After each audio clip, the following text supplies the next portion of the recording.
Essa mensagem que eu vou pregar hoje chama-se Definindo para ter alegria completa. Você pode dizer isso? Definindo para ter alegria completa.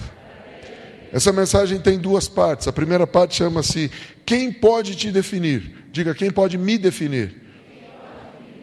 E a segunda parte, se nós conseguirmos chegar lá, estivermos todos vivos, Jesus não tiver voltado antes, vai ser o que você faz com as profecias.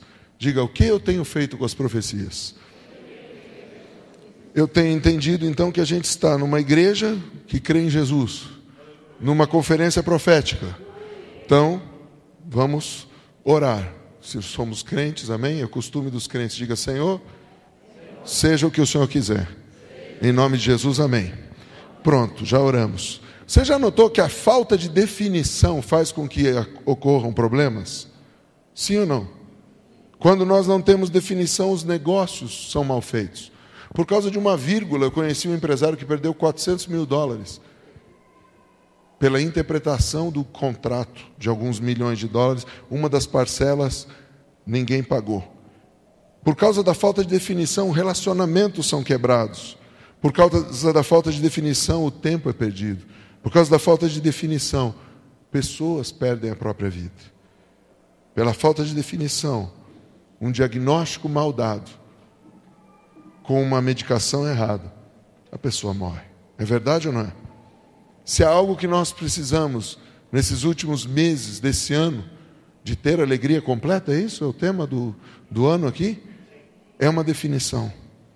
E nós precisamos aprender com esse texto da Bíblia, e com outro texto da segunda parte, que é muito importante definição. No final do ano passado, Deus me deu 2 palavras proféticas sobre esse ano. Uma era a questão, defina-se. Não existe em cima do muro. Não existe mais ou menos. Ou é ou não é. Ou é trevas ou é luz. Ou você é de Deus ou você é das trevas. Estão comigo ainda, senhor não? Há uma necessidade na nossa sociedade por definição. O mundo carece de definição. E quem tem a definição é a igreja. Cristo é a definição e a solução. Posso ouvir amém? Lá em Lucas, no capítulo 15, se você puder folhear comigo aí, ou virar no dedo aí a sua Bíblia digital, você vai ver que nos primeiros versos, Jesus recebe os pecadores e come com eles. Está escrito aí, para a gente ver se está no mesmo livro. Amém? Lucas 15. Então, Jesus propõe 3 parábolas. Do verso 3 ao 7, ele fala da ovelha perdida. Certo? O homem que perdeu uma ovelha, deixou as 99 e foi atrás. Está aí na sua Bíblia, sim ou não? Tá. Depois vem do 8 ao 10 a dracma perdida. A mulher que perdeu o dinheiro e acende a luz. E luz fala do Espírito Santo, luz fala de revelação. Então ela limpa a casa. Interessante que no primeiro, tudo que estava garantido, diga tudo que estava definido, ele deixa no lugar, mas o que estava sem definição, ovelha perdida, é uma pessoa sem definição. Quem aqui já se perdeu? E o GPS fica perdido também, fala recalculando, recalculando, recalculando. É assim ou não é? Então a primeira parábola fala de alguém sem definição, uma ovelha perdida. Então o bom pastor, ele deixa as 99 definidas para ir atrás da indefinida. E aqui na segunda parábola, já a mulher toma uma decisão, mas para poder achar o que tinha perdido e tinha muito valor, ela precisa da luz do Espírito Santo, precisa limpar a casa. Se você tem perdido dinheiro, meu irmão, você está passando lutas, minha irmã, peça a luz do Espírito Santo, mas também confesse alguns pecados, que Ele vai trazer de volta, não só o que você perdeu, mas vai te restituir 7 vezes mais. Se você não entendeu, hashtag fica a dica. Profecia, amém? Assim diz o Senhor, você quer que eu fale? Já é uma profecia, comece a pedir luz. E eu quero que você entenda que a parábola que vem a seguir está na mesma sequência. Só que agora é um filho sem definição. É um filho que não sabia quem ele era. E no verso 11 diz, continuou um certo homem, tinha 2 filhos. Ou seja, Jesus está continuando. Ele não parou, agora vamos mudar de assunto. É o mesmo assunto. Está falando, pela falta de definição as pessoas se perdem. Pela falta de definição nós não sabemos aonde ir, não temos alegria. Não podemos gozar da plenitude de vida, porque não temos definição. Verso 12, o mais moço deles disse ao seu pai: dá-me parte de bens que me cabe, e ele lhes repartiu os haveres. Ou seja, esse moço fora do tempo pediu herança. No verso 13 diz: passados não muitos dias, o filho mais moço, juntando tudo que era seu, partiu para uma terra distante, e lá dissipou todos os seus bens, vivendo dissolutamente. Se fosse nos dias de outrora, na minha época de juventude, meu avô falaria que esse moço enfiou o dinheiro no nariz, cheirou cocaína, fez xixi com dinheiro, tomou cerveja, levou uma vida arrebentada e gastou todo o dinheiro.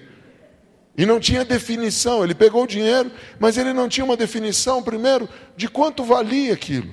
Ele não tinha uma definição nem de honra, porque ele pede a herança com o pai vivo. E a maior herança de um filho não é o dinheiro, mas é poder usufruir, junto com o pai, daquilo que o pai conquistou e aprender a receber o legado do pai, para multiplicar a herança, para que o filho dele seja mais próspero que ele e que o pai dele, e o pai dele se alegre vendo os filhos dos filhos mais prósperos. Resumindo a história, é o que a Bíblia diz. A grande alegria do homem é ver os filhos dos filhos prosperando. Esse moço não tinha esse tipo de definição, então por conta disso, ele vai gastando todo o dinheiro, e ele foi e se agregou a um dos cidadãos daquela terra, e este mandou para os seus campos guardar porcos. Por quê? Porque no verso 14 diz que ele consumiu tudo. Que ele pegou todos os bens, e ele não tinha uma definição do que gastar, de quando gastar, do que investir, e por falta de definição, ele perdeu tudo. E ele passou necessidade. De um moço rico, com muito dinheiro, ele passa a ter necessidades. Então ele vai guardar os porcos. Lá no verso 16 diz: ali desejava ele fartar-se das alfarrobas que os porcos comiam, mas ninguém lhe dava nada. Você sabe o que é alfarroba, querido? O que é alfarroba? É uma vagenzinha. Dá um pouquinho menor que um palmo, mais ou menos desse tamanho. Quando ela está verde, e você olha no pé, parece gafanhoto. Quando ela está madura, ela fica marrom. E é doce como mel. É exatamente o que um profeta chamado João Batista comia. Porque a Bíblia diz que ele comia gafanhoto e mel. A gente acha que ele fazia um sushi de gafanhoto e punha no mel. Não, ele comia alfarrobas. Que é o que? Essa comida mais simples que existe. E ele se fartava disso, esse jovem. É interessante, porque se João Batista tinha uma visão profética, isso aqui é importante se a gente está numa conferência profética. Às vezes as coisas mais simples abrem a tua visão. Às vezes os maiores banquetes cegam a tua visão. Você fica embriagado de comida, você fica embriagado com a abastança. Às vezes as coisas mais insignificantes são as que têm mais valor. Inclusive tem um livro que diz isso, que as partes mais insignificantes do corpo são as que têm mais valor. Ou seja, aqueles que não estão nos cartazes, aqueles que não têm o nome nos grandes Facebooks com milhões de pessoas. Aos olhos da multidão eles são insignificantes, mas aos olhos de Deus são os mais importantes. Eu e você precisamos começar a entender os valores das coisas. E aqui no verso 17 diz: então caindo em si. Interessante, porque depois que ele come das alfarrobas, então ele cai em si. Se fosse na minha época, a ficha caiu. Hoje seria o download, foi feito. Certo? O que aconteceu? A visão dele se abriu. Ele começou a entender, caiu em si, quer dizer, ele se viu. O grande problema nosso da sociedade é que as pessoas não se enxergam. Você já viu aquela pessoa que tenta furar a fila? E aí a atendente, toda constrangida, fala assim: tem que pegar a fila. E o cara fala: você não sabe quem sou eu? Aí a atendente fala: só um minutinho, liga o microfone. Atenção, atenção. Alguém achou uma carteira de identidade? Porque tem um cidadão aqui que não sabe quem ele é. Porque se ele está me perguntando quem é ele, muito menos sou eu que sei. Tem gente que não sabe quem é, não se enxerga. Pode ser que você seja muito bacana lá para a sua empresa, para o seu negócio, mas você é gente e precisa entrar na fila. Tem que esperar a sua vez. Você esperou para nascer, você tem que esperar também para prosperar. Você também tem que esperar para triunfar e ter grande alegria. Então, caindo em si, disse: quantos trabalhadores de meu pai têm pão com fartura, e eu aqui morro de fome? Levantar-me-ei, irei ter com meu pai, e lhe direi: pai, beleza, sua mãe não é homem, seu pai não é mulher, só não fica feliz aqui quem não quer, estou de volta, beleza? Foi isso que o Zé aqui fez da história. Vamos chamar o filho de Zé, amém? Foi isso que o Zé fez? Sim ou não? Não. Ele definiu as coisas. E antes de chegar no pai, ele definiu muito bem: eu vou chegar lá e vou pedir perdão. Vou dizer que eu pequei contra o céu diante de ti. Por que pequei contra o céu? Porque havia testemunhas, tanto no céu como na terra, que viram a desonra, que viram o que ele fez de errado. Se nós queremos ser proféticos, a primeira coisa que talvez possamos começar a fazer é restaurar aquilo que precisa ser restaurado. Coração dos pais aos filhos, dos filhos aos pais. Talvez seja a maior alegria do coração de Deus. E daqui a pouco a gente vai falar mais sobre essa grande alegria. Eu e você precisamos entender isso, porque esse jovem podia ser eu, podia ser você. Quantos aqui já não cantaram aquele hino? Eu andei errado, eu pisei na... Ah, não é hino, mas... empolguei. Quantos aqui já não pecaram? Levanta a sua mão. Mas o problema nosso é que muitas vezes a gente não sai do imbróglio do pecado porque a gente não define como sair dele. Só tem um jeito de limpar certo tipo de sujeira. Você já viu alguém que babou um negócio e fica tentando limpar e a mãe fala: filho, é só com aquele negócio. Aí você olha para a cara dela: como é que ela sabe? Sei lá como é que ela sabe, mas tem certas sujeiras que só saem com certos produtos, sim ou não? Diga: pecado só sai com um produto de dupla ação: arrependimento e confissão. E o que ele traz para você? Alívio imediato. Xaracatá. Quem está comigo? Você precisa confessar teu pecado, trazer à luz o teu pecado. Quem você defraudou, quem você feriu, quem você desonrou. E é simples assim, é só dizer: mas pastor, é tão simples assim. É simples que dá raiva, gente. Dá raiva da gente enquanto a gente esconde. Tem um cara que disse assim: enquanto eu escondi meu pecado, eu fiquei doente. Como é o nome dele? Davi. E às vezes a gente não fica doente, não pega pneumonia, não pega dengue, não dá essas coisas na gente. Mas algumas áreas da vida a gente tem. Eu descobri outro dia que o homem não tem apenas espírito, alma e corpo. Existe uma quarta dimensão do homem. Qual é a quarta dimensão do homem? Estou com a mão aqui, bolso. É verdade ou não é? E às vezes algumas irmãs, elas olham muito para essa dimensão do futuro. Ela não quer ver se o cara é sarado, porque hoje o cara pode ter um tanquinho, amanhã tem uma lavanderia. Desde que a conta bancária dele também engorde na mesma proporção, a irmã está feliz, xaracatá. Nada como uma lipoaspiração, ou sei lá o que vai acontecer. Ou faz que nem a minha esposa. Quando eu cheguei a 118 quilos, ela me deu academia. Falou: vai treinar. Diga: mulher sábia, não chama o marido de gordo. Paga a academia e vai junto. Fica a dica, hashtag, pronto. Depois você põe by a pelúcia. Né? Não, essa aqui não é minha, é da minha mulher. E o que ele faz? Ele faz uma lista de definição de como confessar o pecado. Já não sou digno de ser chamado teu filho. Em outras palavras, ele está dizendo: eu fui filho de uma égua, não fui seu filho. Te dei um coice. Agi como um jumento. Fui um asno. Quantos concordam comigo? E ainda botei tudo a perder. Pequei contra o céu e diante de ti, já não sou digno de ser chamado teu filho. Trata-me como um dos teus trabalhadores. Então, levantando-se ele, foi para o seu pai. E eu quero que você imagine essa cena. Vou parafrasear o nosso profeta Werner. Me ajude com a sua imaginação. Lá vem o filho pródigo chegando. Então imagine, o filho pródigo está chegando. O pai está aqui esperando o filho pródigo chegar. E lá vem o filho pródigo. Vinha ele ainda longe, quando seu pai o avistou. E o que aconteceu? Congela a cena, para. Nós estamos acostumados com essa cena do seguinte: o filho está vindo, o pai correu, abraçou a pata, gol! Agora, se você não entender o contexto hebraico, você perde todo o sentido. Porque como é que é o nome da primeira parte da mensagem? Quem me define? Quem te define? O cara estava sem definição. E qual foi a definição que ele deu? Vou me arrepender, vou confessar meu pecado, vou dizer para o meu pai tudo que eu fiz de errado, vou pedir perdão, só que eu vou pedir para ele para me tornar como um dos servos, trabalhadores, escravos.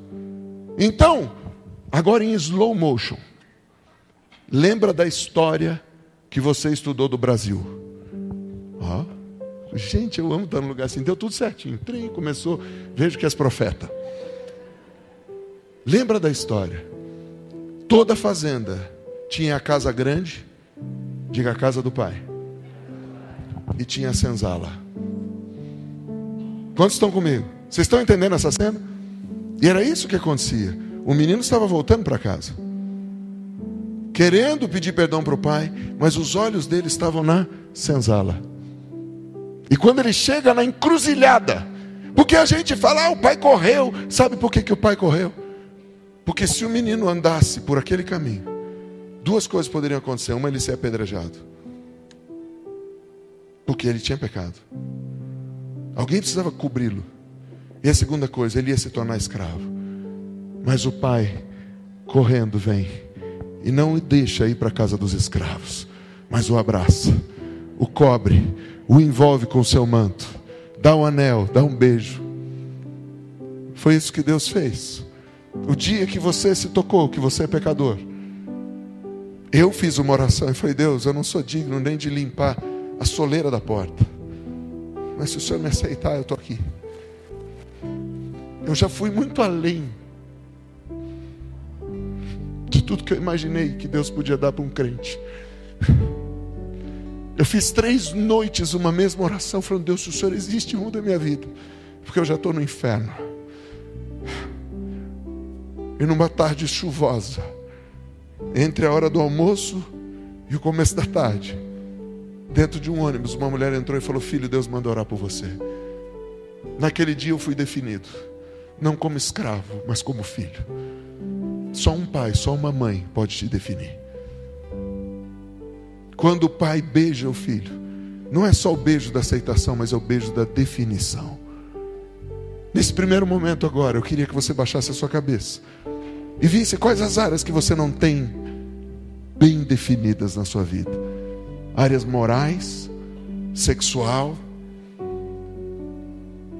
área financeira. Onde você está passando lutas por falta de definição? Será que essas não são as áreas onde você ainda não entregou de verdade para Jesus o senhorio? Senhorio quer dizer, Ele manda, você obedece. Será que essas áreas onde você está passando luta e dificuldade, está se sentindo escravo, não são as áreas onde o Pai precisa te definir? Se você está se sentindo assim, eu não estou nem aí se você já é evangélico. Eu quero saber se nessa noite você deseja que o Pai te defina. Se você tem coragem, vem aqui para frente. Seja a área que for, espiritual, emocional, física, sexual, financeira. Se você sente que Deus precisa dar uma definição para a sua alegria ser completa, sai do teu lugar e corre aqui para frente. Eu vou pedir para os pastores da casa estarem aqui para te abraçar e te beijar, porque só um pai, só uma mãe pode te abraçar, pode te beijar e pode te definir. Enquanto os adoradores ministram ao Senhor, vamos investir alguns minutos agora na definição do nosso futuro. Eu vou pedir para os pastores irem abraçando. Abraça, beija. Abraça e beija. Não fique muito tempo. Abraça e beija. São muitos filhos. Se preparem. Eu falei para o pastor Werner, falei para o pastor Arno, se preparem, vocês vão chegar a 2.000. Vocês vão chegar a 2.000 membros. Essa igreja tem capacidade e unção para mais de 2.000 membros. Então se preparem para receber muitos filhos. Você que está vindo, talvez amanhã você seja o pai, seja a mãe profética que vai beijar e definir o futuro de filhos. Diga assim: Pai, a tua vara e o teu cajado me consolam. Uma das coisas que eu tenho certeza que aquele jovem tinha saudade era da correção do pai.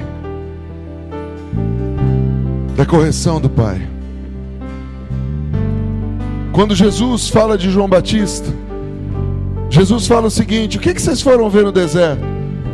Um caniço correndo, agitado pelo vento? Quantos se lembram disso? Você sabe o que Jesus estava falando? Ele não estava falando de uma plantação de cana. Ele estava falando: vocês foram ver um profeta que corria de lá para cá com uma vara de medir. E sabe qual é o problema de vocês, fariseus? Jesus estava falando: é que vocês têm duas varas e duas medidas, uma para vocês e outra para o povo. Mas João não, ele corria de lá para cá, e a vara era a mesma, a medida, a régua era a mesma. Santidade ao Senhor, santidade ao Senhor, para todo o povo. É isso que está escrito. O profeta, sabe o que o povo falava? João Batista é um cara meio esquizofrênico, agitado, corre para lá e para cá. Ele sabia que ele tinha pouco tempo, ele não era esquizofrênico. Ele ouvia muitas vozes, e como profeta, a pior voz que ele ouvia era o clamor de um povo perdido, e dizia: cadê meu pai? O maior grito dessa sociedade aí fora é: cadê meu pai? 100% das pessoas que você vai encontrar que tiveram um problema ou te deram um problema na vida, vai olhar para os pais dela e vai ver a disfunção dentro da casa. Cadê meu pai? Graças a Deus, pelo Deus e Pai do nosso Senhor Jesus, que nos aceita e nos transforma dia após dia, de glória em glória. E Ele usa uma régua. Se precisar bater, é uma vara. Se precisar consolar, é um cajado. Diga: Senhor, me defina e me ajude a honrar os pais que o Senhor colocou nessa casa, porque só um pai e uma mãe podem definir um filho. Quantos querem a definição da sua completa alegria? Aplauda Jesus.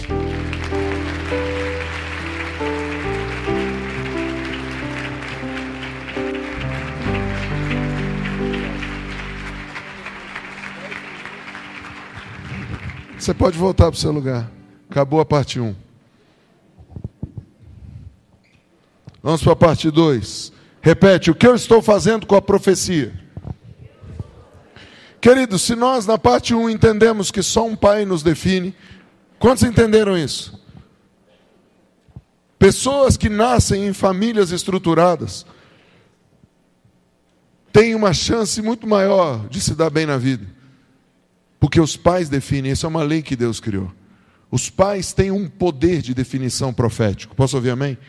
Ainda que esses pais não sejam crentes. Minha avó não era crente, mas ela profetizou algo que está se cumprindo hoje. Eu tinha 8 anos de idade, minha avó estava com câncer, morrendo. E ela pegou na minha mão e pegou na mão do meu pai e disse: esse vai ser o filho dos seus melhores dias. Meu pai está com 90 anos de idade. E há 3 anos eu estou administrando as 4 empresas da família. E todo dia ele ri e fala: eu nunca esperava isso. E eu falava: muito menos eu. Nem como profeta eu vi, mas a minha avó nos definiu. Quem está entendendo o que eu estou dizendo? Quando o seu pai e sua mãe estão falando algo, eles têm um poder de definição. Eles têm algo no mundo espiritual que acontece. Quando o seu líder, seu pai espiritual está falando algo, eles têm um poder de definição. Quer aprender mais sobre isso? Os segredos dos heróis. O mundo está precisando de heróis. Talvez você seja esse herói e não saiba. Deus me deu uma inspiração para escrever livros sobre paternidade. E esse é o primeiro da série. Isso aqui eu me inspirei num sucrilhos. Lendo um negócio de sucrilhos. Eu gosto de ler. Eu leio rótulo, leio qualquer coisa.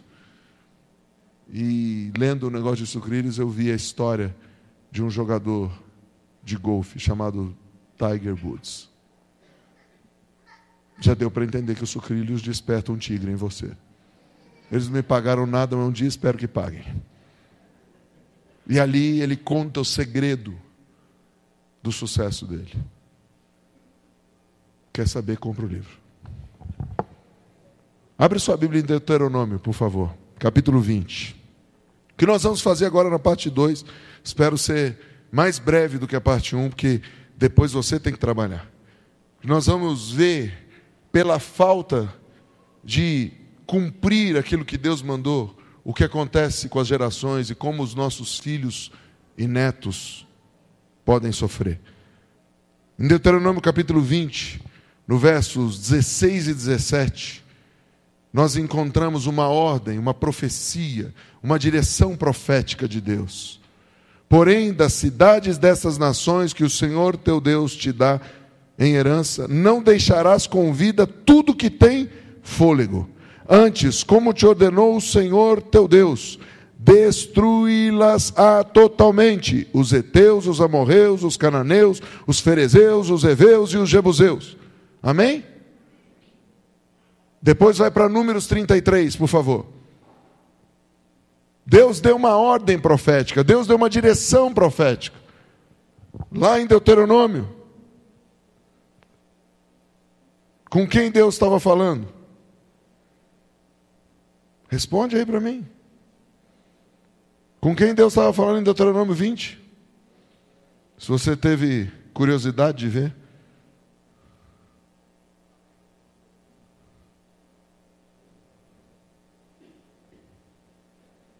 Você vai andando para trás.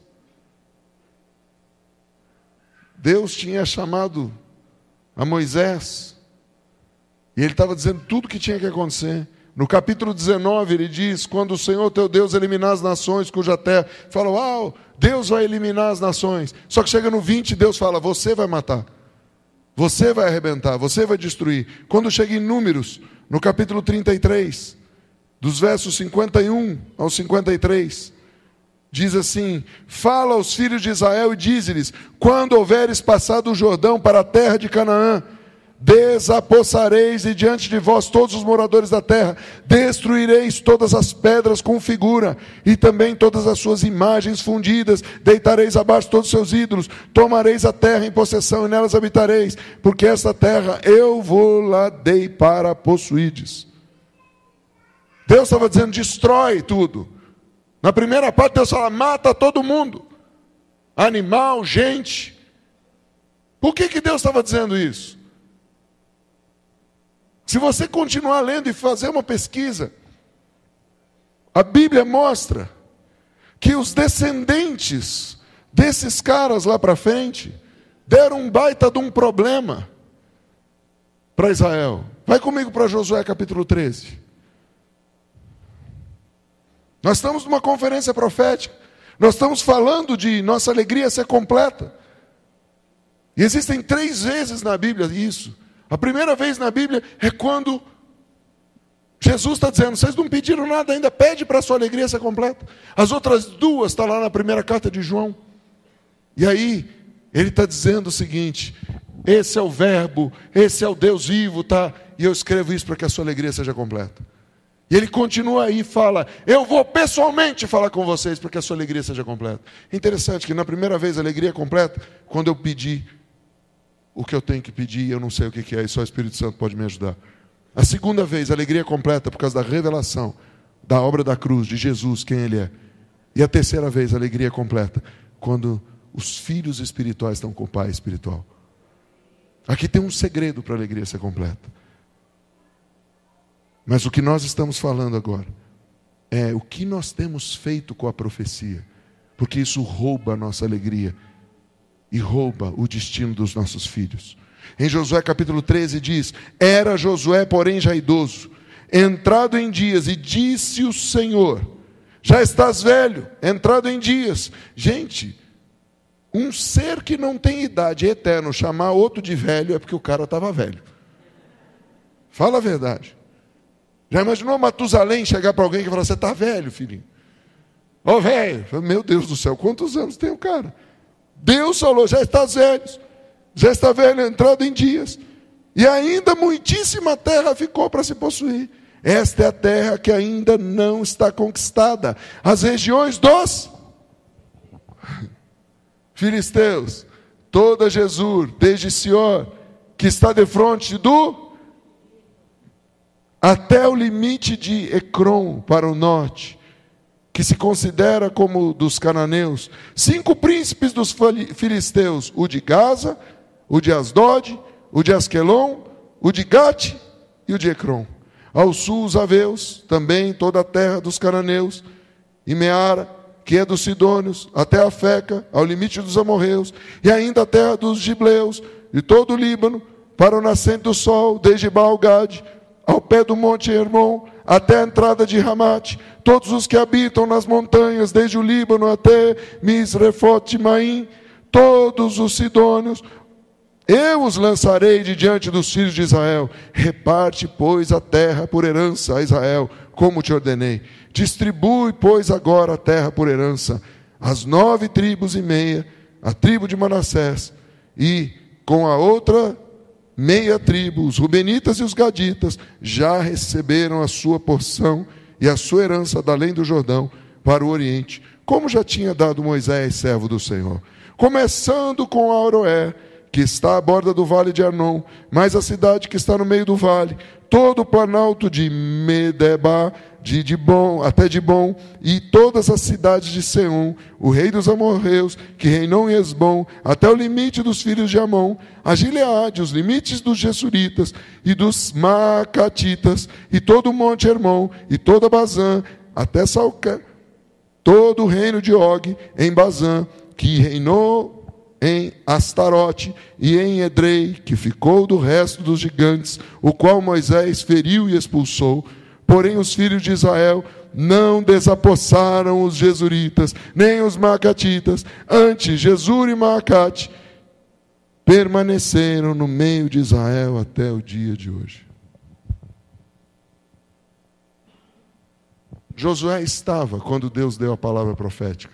Destrói e mata. Por que Deus vem, aparece agora para Josué e fala, vocês não possuíram a terra? Em outras palavras, Deus está dizendo, eu vou ter misericórdia da sua vida, porque no meu trono tem justiça e juízo, mas na frente tem a misericórdia. Então eu vou agir com misericórdia com você.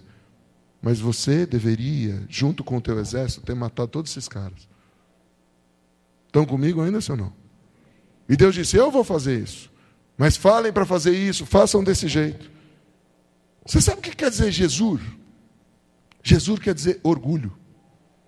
Você sabe o que quer dizer Maacate? Opressão. Agora lê o verso 13 de novo comigo e chora. E responde para mim se isso aqui é verdade. Porém, os filhos de Israel não desapossaram o espírito de orgulho de dentro deles e a opressão. Então, o orgulho e a opressão permanecem em Israel até o dia de hoje.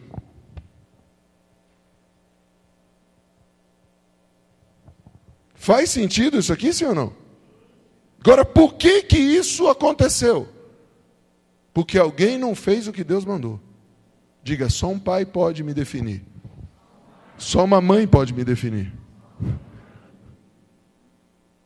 Agora você diga, mas eu como pai e como mãe, posso deixar uma semente de iniquidade para destruir meus netos. Queridos, eu amo Israel. Nome do ministério que eu sou pastor há 21 anos, Ministério Consolador de Israel. Jesus é o Consolador de Israel. Mas se tem um povo orgulhoso é Israel. Eles não precisam de ninguém. Eles são bons em tudo. Eles fazem água nascer da pedra. O deserto floresce. O nosso Deus, eles têm orgulho de tudo. E por isso eles vivem oprimidos de todos os lados. É verdade ou não é? Porque alguém não ouviu a profecia e não cumpriu até o fim.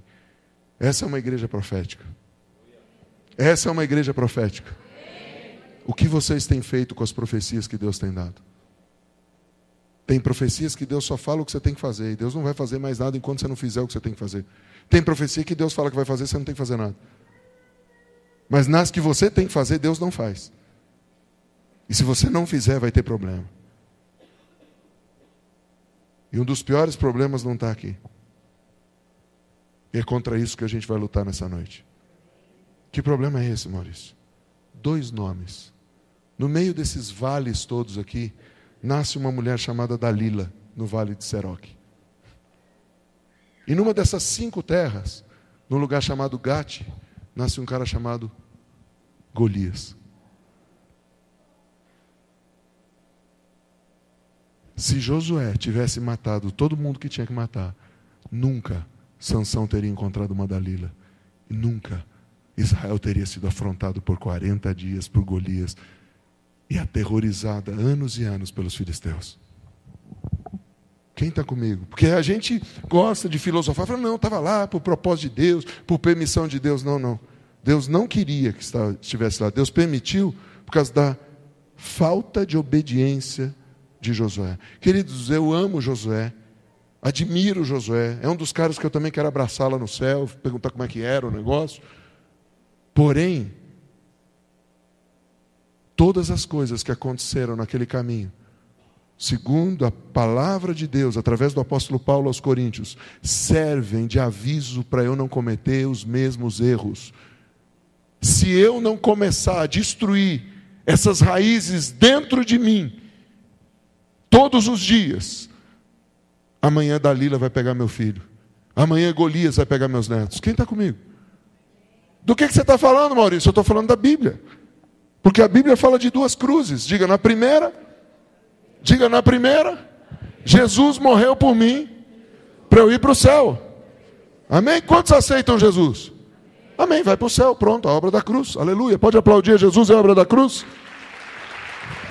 Está consumado. Aleluia. Amém, a cruz já está vazia. E qual é a segunda? Olha para o seu vizinho com cara de profeta e diga, a minha. Não dá de louco falando para ele a sua, a nossa, não. Cada um tem a sua. A minha. Mas de onde está isso? Bíblia. Jesus diz, você quer me seguir? Negue-se a si mesmo. Tome a sua cruz em mim. Querido, sabe até onde você toma a sua cruz? Até o lugar que você resolve matar a sua besta. Que isso, pastor? Está maluco? É. Estou maluco. Quantos aqui conhecem alguém que aqui dentro da igreja fala shalom, paz do Senhor, canta, lá no estacionamento já está, cala a boca, mulher. Alguém já viu isso? Levanta a mão, por favor, você já viu? Não precisa dizer que foi você, amém? Nem que foi no seu carro, né? Isso acontece. Por quê? Porque aquele cidadão, a cruz de Jesus é linda, mas a dele ele não pega. Jesus está falando todo dia para a gente, você quer me seguir de verdade? Pega essa cruz e se mate. Senão esse vírus que está dentro de você vai passar para o seu filho, para o seu neto. E amanhã Dalila vai pegar seus filhos. Amanhã Golias vai pegar seus filhos. Quero encerrar te convidando a tomar posição. Porque a palavra de Deus fala o seguinte: não tenho maior alegria do que esta. E nós acabamos de presenciar isso 50 minutos atrás. A de ouvir que meus filhos andam na verdade. Nós vimos o pastor Arno chorar de alegria diante de um filho que anda na verdade. É verdade ou não é? Deu para sentir a voz embargada, a alegria de dizer, uau, e já valeu a pena. É verdade ou não é? Essa é a alegria de ver as gerações andando na verdade. Eu creio que Jesus volta, mas eu quero preparar gerações para Ele. O meu trabalho, eu não vou em uma conferência, não faço mais escola, se não tiver uma igreja local para dar conta do avivamento que vai vir. Porque antes de Jesus voltar, Ele vai ter uma noiva preparada. Não vai ser uma noivinha qualquer, não. Ele vai ter uma noiva poderosa, uma noiva adornada, uma noiva cheia do Espírito Santo. Vocês estão sendo preparados para isso. Vocês foram escondidos por Deus para isso. Mas eu quero começar pelo cabeça. Vou pedir para os pastores da casa virem aqui e, olhando para vocês, falarem o seguinte: eu decido matar hoje tudo que precisa morrer na minha vida, para que Jezabel, Dalila, Golias e todos os demônios não peguem meus filhos e meus netos.